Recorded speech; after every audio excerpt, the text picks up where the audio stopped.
আধ্যাত্মিক দৃষ্টিকোণ থেকে পূর্ণিমা এবং অমাবস্যা এর তাৎপর্য এতটাই মহান যে একে বর্ণনা করার জন্য শব্দের অভাব হতে পারে। এই দুটি শুভ দশা নিজেই সম্পূর্ণ। একটি হলো পূর্ণিমা, যা অসীম আলোয় পূর্ণ এবং সম্পূর্ণ, এবং অন্যটি হলো অমাবস্যা, যা সম্পূর্ণ এবং অন্ধকারে পরিপূর্ণ।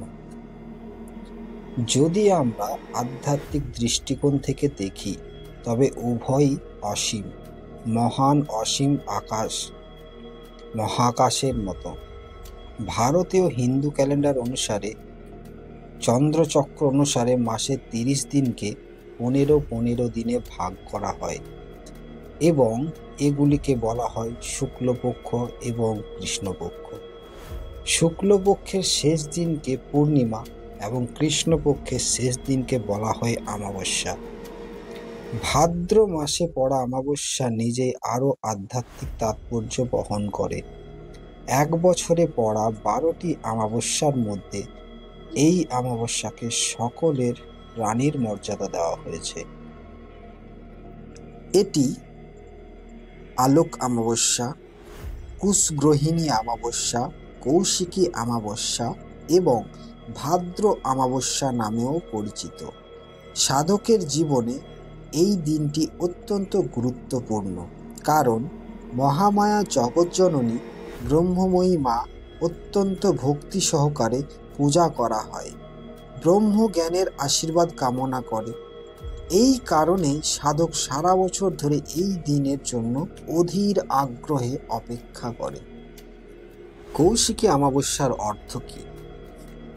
বলা হয়, প্রাচীনকালে যখন সকল দেবদেবী এবং মানুষ শুম্ভ নিশুম্ভ এই দুই অসুরের অত্যাচারে সম্পূর্ণরূপে ব্যথিত ছিল, তখন তারা একসাথে তাদের সুরক্ষার জন্য মহামায়া মা দুর্গার কাছে প্রার্থনা করেছিলেন। দেবতাদের প্রার্থনায় সন্তুষ্ট হয়ে তিনি তার দিব্য দেহের কোষ থেকে দেবী কৌশিকী নামে এক অবতারের সূচনা করেছিলেন। এই শুভ দিনে দেবী কৌশিকী অবতার গ্রহণ করেছিলেন এবং শুম্ভ নিশুম্ভ চাঁদমুণ্ডের মতো নিষ্ঠুর অসুরদের বধ করেছিলেন এবং সকলের জীবনে শান্তি ধার্মিকতা পুনঃপ্রতিষ্ঠিত করেছিলেন। মা কৌশিকী অবতারের মাধ্যমে পৃথিবী অজ্ঞতার অন্ধকার থেকে মুক্ত হয়েছিল এবং জ্ঞানের ঐশ্বরিক আলোয় আলোকিত হয়েছিল।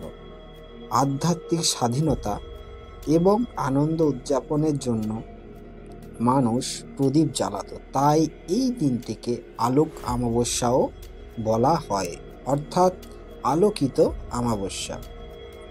এবার আমরা জানব মা কৌশিকীর স্বরূপ। মা কৌশিকীর স্বরূপ খুবই সুন্দর এবং স্নেহময়। তার গায়ের রং গাঢ় নীল আকাশের মতো এবং তিনি ছোট্ট মেয়ের মতো, যার হাতে বীণা নামক বাদ্যযন্ত্রটি আছে। শুম্ভ নিশুম্ভ রাক্ষসদের বধ করার পর পৃথিবীতে শান্তি প্রতিষ্ঠার জন্য কৌশিকী মা সঙ্গীতকে উপায় হিসাবে বেছে নিয়েছিলেন।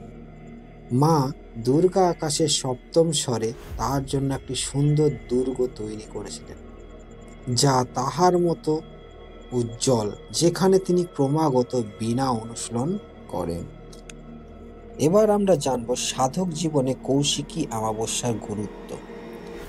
সাধক কৌশিকী অমাবস্যার জীবনে মাতৃ সাধনা সিদ্ধি অনুশীলনের জন্য উৎসবের মতো এবং একটি মহান দিন। সমস্ত সাধক সারা বছর ধরে এই দিনটির জন্য খুব আগ্রহের সাথে অপেক্ষা করেন, কারণ মা কৌশিকীর ঐশ্বরিক কৃপায় যদি সাধক গুরু প্রদত্ত দীক্ষা মন্ত্র জপ করেন, তাহলে এই দিনে এর আধ্যাত্মিক ফল 10 গুণ বেশি হয়। গুরু প্রদত্ত দীক্ষা মন্ত্র এবং সাধনার মাধ্যমে সাধক ব্রহ্মময়ী মার পূজা করেন এবং ব্রহ্মজ্ঞানের আশীর্বাদ লাভের জন্য প্রার্থনা করেন। কৌশিকী অমাবস্যার একদিন আগে অঘোর চতুর্দশী নামে আরও একটি অত্যন্ত শুভ দিন আসে। ঘোর শব্দের আক্ষরিক অর্থ অন্ধকার এবং অঘোর শব্দের অর্থ অন্ধকার থেকে আলোর দিকে দূরে সরে যাওয়া।